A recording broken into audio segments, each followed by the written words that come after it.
Olá, muito boa tarde. Voluntários e assistentes religiosos que acompanham reclusos realizam nos dias 1 e 2 de abril o seu encontro nacional.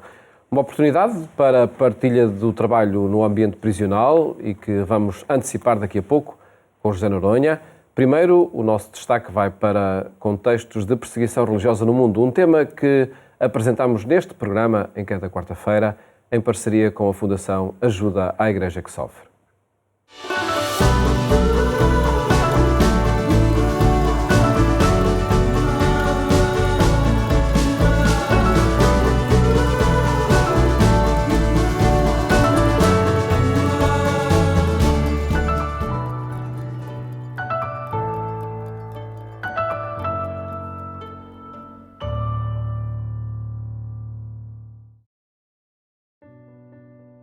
As guerras prolongam sempre muito para além do dia em que é disparado o último tiro, em que é lançado o último rocket, em que cai a última pessoa no campo de batalha. As guerras prolongam sempre no tempo, infelizmente durante muito tempo, na vida dos refugiados, na memória dos que morreram, nas cidades e vilas e aldeias que precisam de ser reconstruídas. Infelizmente é sempre assim.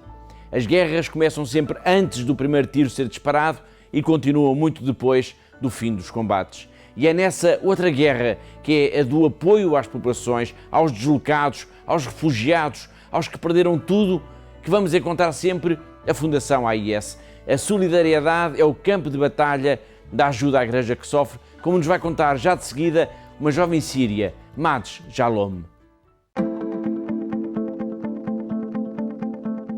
I'm Madj Jalom, originally from Homs City and now living in Marmarita, Valley of Christians. I'm originally a dentist, but now I work in St. Peter's Relief Center.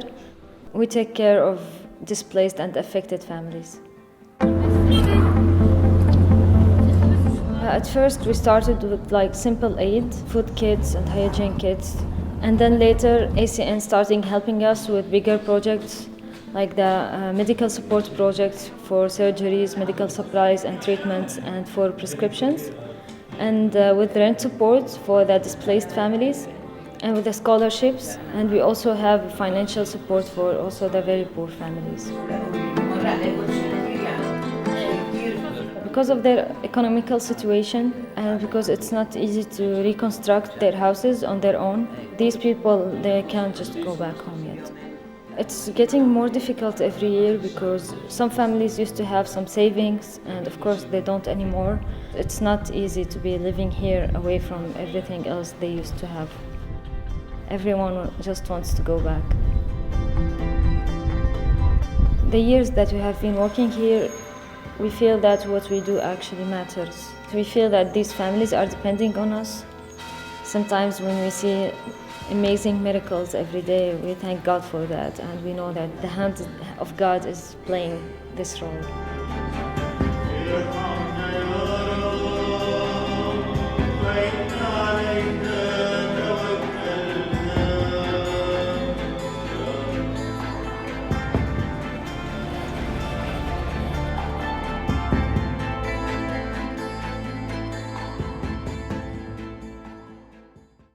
Madj Jalom, que acabámos de ver, é uma médica dentista que mudou de vida e faz do voluntariado a razão de ser da sua existência. Ela está na Síria, ela veste a camisola da Fundação AIS todos os dias. A Síria é um exemplo de que as guerras, o efeito das guerras, se prolonga muito para além do fim dos combates. Há milhares de casas por reconstruir, há milhões de pessoas que precisam de ajuda para sobreviver no dia-a-dia. E é nesta outra guerra, a do apoio às populações, aos deslocados, aos refugiados, aos que perderam tudo, que vamos encontrar sempre a Fundação AIS. A solidariedade é o campo de batalha da ajuda à Igreja que Sofre. Todas as semanas marcamos encontro aqui, porque há uma igreja que precisa da nossa ajuda.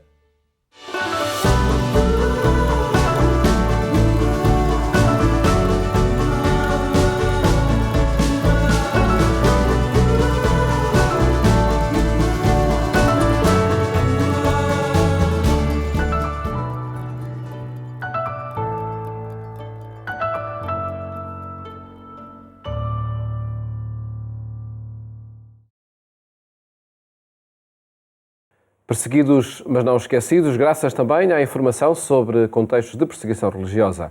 Agora olhamos o ambiente prisional, nomeadamente o trabalho de assistentes, visitadores e voluntários de tantas prisões, como é o caso do diácono José Noronha, hoje convidado do programa Eclésia. Muito boa tarde. Obrigado por estar connosco. Já lhe pedimos para apresentar este encontro nacional que vai acontecer no dia 1 e 2 de abril. Antes pedia para partilhar com quem nos vê e ouve a sua experiência numa prisão, nomeadamente na prisão do Linhó, não é? Exatamente. Que trabalho é este que os assistentes assistentes religiosos fazem, com voluntários, com muitos colaboradores? Antes de mais, muito obrigado por ter esta oportunidade de falarmos sobre esta pastoral, que é uma pastoral um pouco esquecida pela Igreja em geral. Pastoral penitenciária. Penitenciária, exatamente. Passa um bocado ao lado das comunidades cristãs. E por isso é sempre bom falar sobre isto. Há 5 anos, cerca de 5 anos, fui interpelado por Deus para esta pastoral. Tive um encontro acompanhando o Sr. Dom Joaquim Mendes numa visita a uma prisão e depois fiquei com o bichinho cá dentro. E pronto, fiquei à disposição do Sr. Patriarca e da pastoral prisional. Coincidiu que, na altura, o assistente espiritual e religioso, aquilo que nós chamamos vulgarmente de capelão, era o Padre Damaso, o conhecidíssimo Padre Damaso, ficou doente, ficou hospitalizado e, portanto, o estabelecimento do Linhó, ao que ele assistia desde já há 55 anos, ficou sem assistência e o Sr. Patriarca pediu-me para eu tomar conta daquele encargo.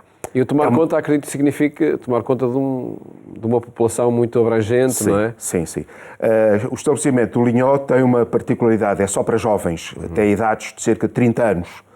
E, por outro lado, também condenados, portanto, já com penas já a serem cumpridas e, na generalidade, penas pesadas. São penas com alguns anos e isso marca muito a vida daqueles jovens. O que é que nós fazemos ali?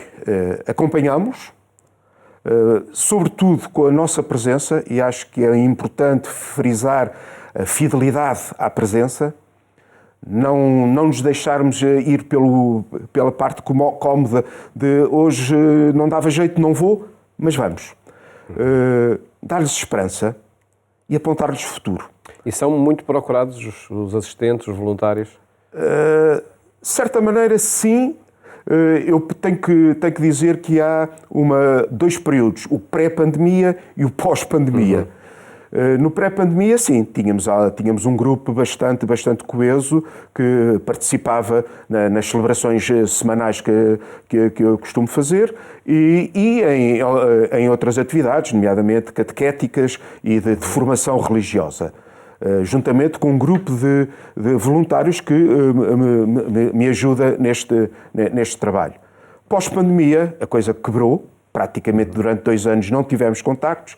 Felizmente, eu ainda consegui manter alguns contactos vias telemáticas com os reclusos, porque o estabelecimento prisional me punha à disposição essa coisa, mas, de facto, sentiu-se uma quebra muito grande na presença dos reclusos nesta atividades, o acompanhamento. De facto, não temos... E esse trabalho, essa presença de que fala, consegue, de facto, abrir perspectivas para quem, como dizia, tem penas que podem ser penas mais pesadas e olhar para uma prisão como uma pausa no seu projeto de vida?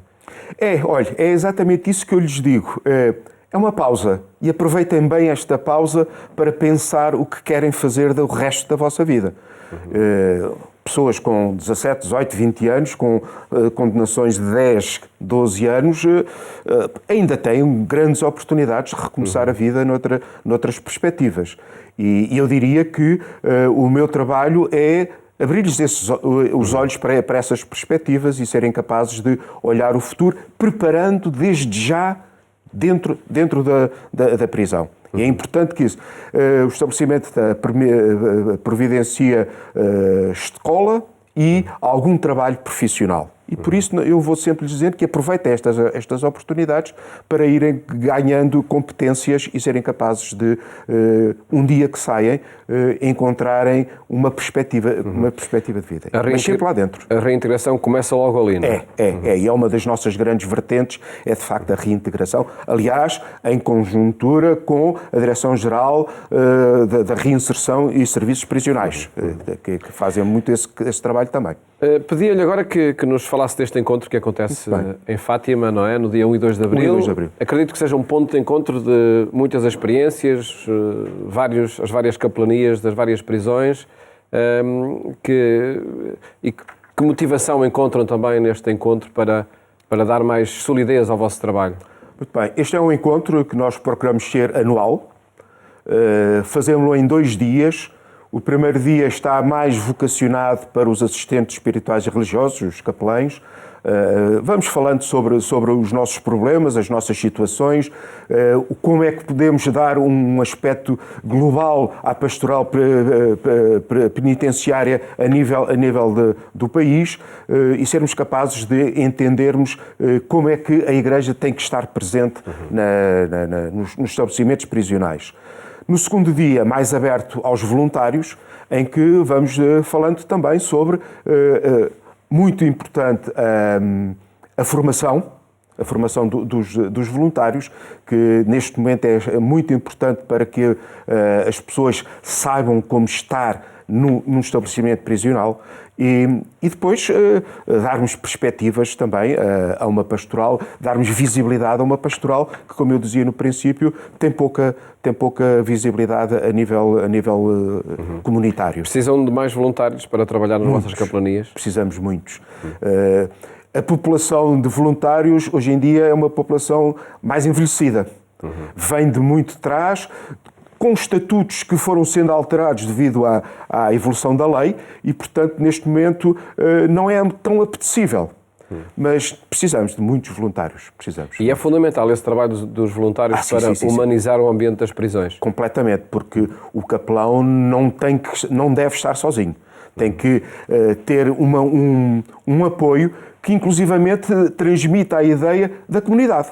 E não ser apenas uma coisa individual. Nós não estamos ali por razões individuais, mas porque somos enviados pela Igreja, somos enviados por Deus para estarmos junto daqueles nossos irmãos que estão esquecidos, não é? E por isso é importante que nós tenhamos um apoio e nos ajudemos, até para não nos cansarmos inutilmente. Não é? E sentem que há a possibilidade de, através do trabalho que fazem, juntamente, claro, com os serviços prisionais, de olhar para cada pessoa e não olhar para a pena que ela está a cumprir, mas para o projeto que é possível construir a partir daí.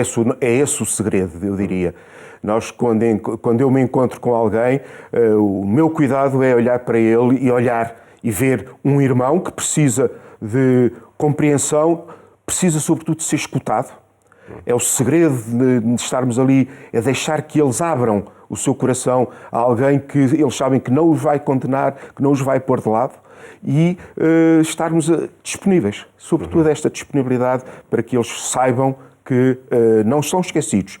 Essa é uma preparação que nós temos de transmitir-lhes esta ideia de que não estão esquecidos. Se posso dizer, temos neste momento na minha vigararia de Cascais a cruz das jornadas a fazer a peregrinação pelas paróquias e outro dia, na semana passada, na quarta-feira passada, fomos à prisão do Linhão.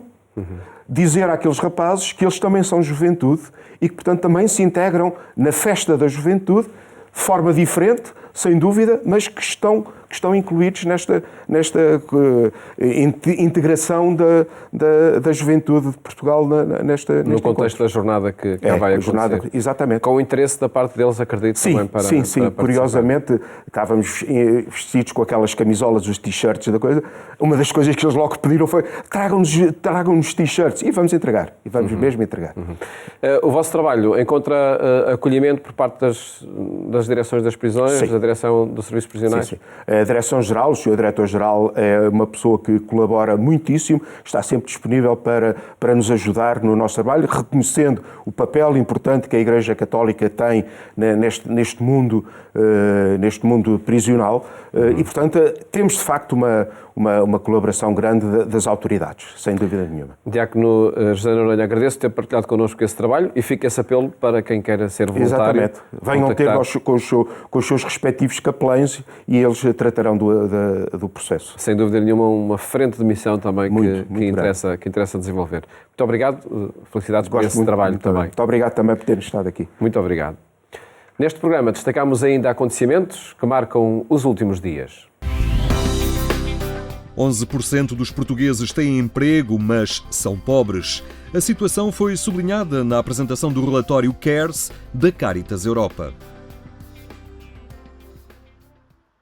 Afinal, o mercado de trabalho não é a solução para acabar com a pobreza, porque ele é muitas vezes precário e pouco inclusivo. É o que resulta do estudo CARES da Caritas Europa, que foi apresentado entre nós pela Caritas Portuguesa na paróquia de São Julião da Barra, em Oeiras. O estudo sublinha também a fragilidade que a pandemia veio introduzir na relação laboral. They've been experiencing even greater challenges, of course, with immediate curtailment of jobs. Many of them lost their positions or were put on reduced time, reduced working time, and thus reduced pay.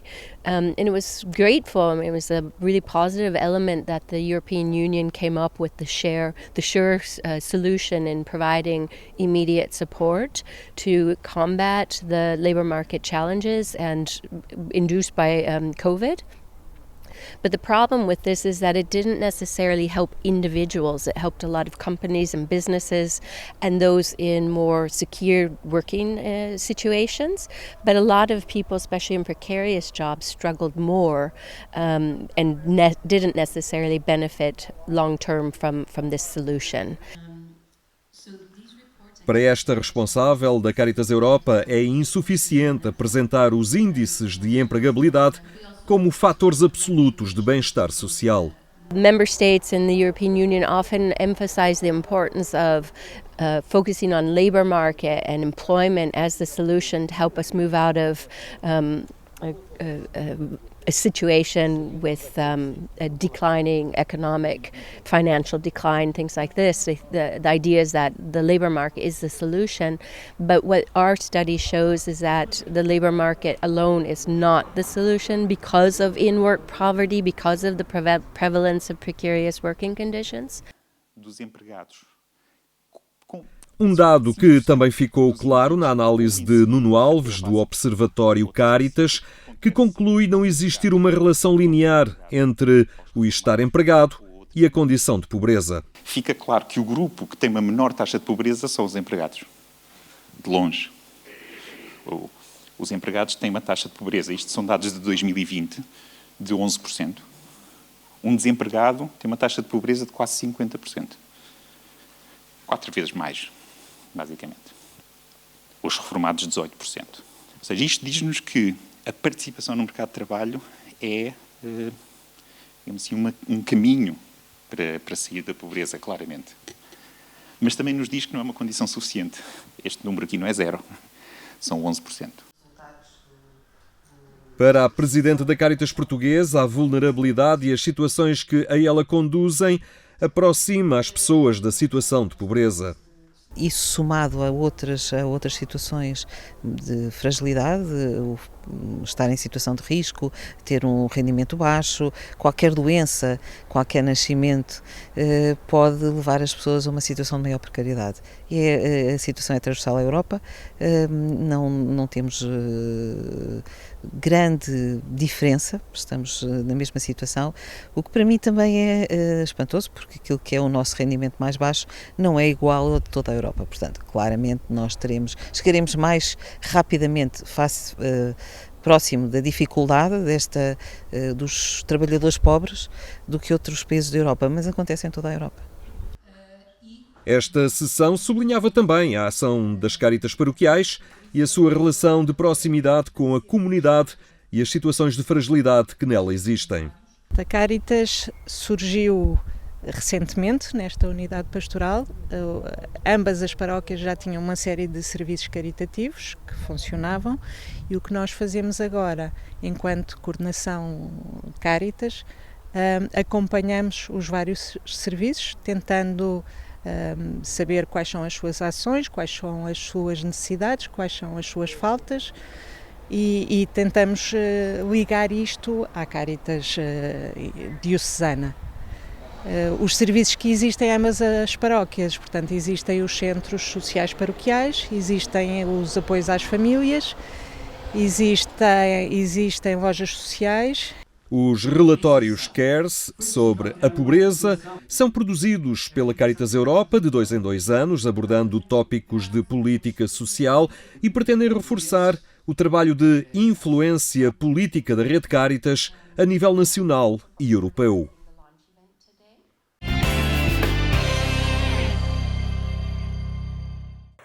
Por hoje ficamos por aqui. Acompanhe estes e outros assuntos em eclesia.pt. Votos de dias de paz e até amanhã, se Deus quiser. La guerra è una pazzia. Tacciano le armi. Dio sta con gli operatori di pace, non con chi usa la violenza.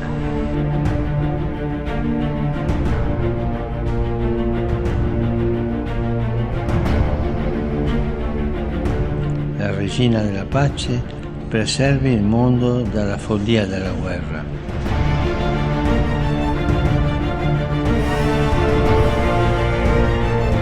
Estamos juntos por esta causa. Os portugueses são assim. Sensibilizam-se por uma causa, mobilizam esforços, competências, vontades, num momento decisivo da nossa história, da história da Europa, da história do mundo. Vamos todos ajudar a Ucrânia. Portiamo nel cuore il ricordo di questo popolo.